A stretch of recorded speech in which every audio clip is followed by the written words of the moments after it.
So when you hear the name Thomas Jefferson, what's the first thing that pops into your head? For most of us, it's third president of the United States, right? But here's the fascinating thing. Jefferson himself didn't even include his presidency in what he considered the top 3 achievements of his entire life. So what could he possibly have valued more than leading the country? Well, let's find out. First off, you've got to understand this guy was a true Renaissance man. I mean, he spoke 6 languages. He was also an absolutely prolific writer. We're talking over 19,000 letters. And on top of all that, he was an inventor, a lawyer, an educator, and a really celebrated architect who designed his own famous home, Monticello. This wasn't just your average politician, he was a genuine polymath. So that brings us right to the heart of this whole explainer. For a man who did so much, who had his hand in so many different things, what did he believe were his greatest contributions? If you had to boil your entire life's work down to just 3 things, what would they be? That's the question he asked himself.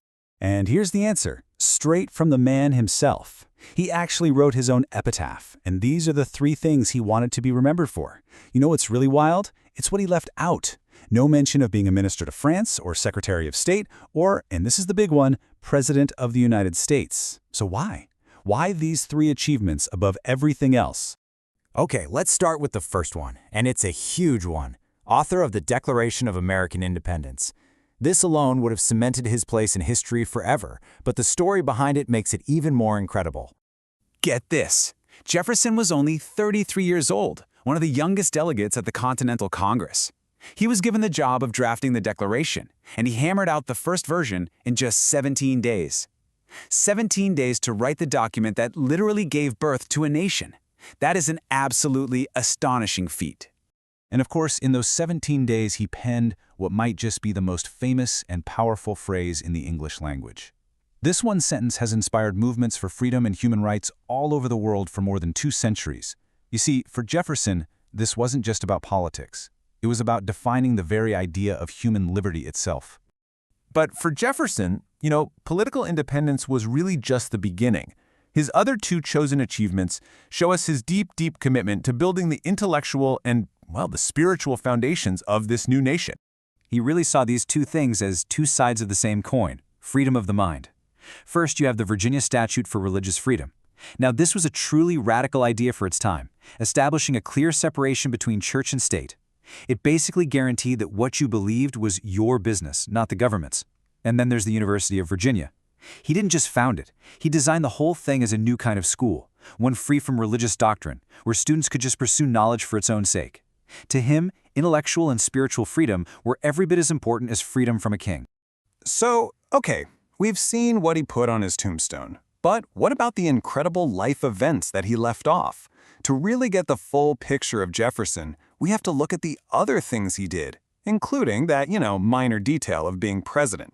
While he was president, he pulled off one of the biggest land deals in all of history, the Louisiana Purchase. With just one single transaction, he more than doubled the size of the United States.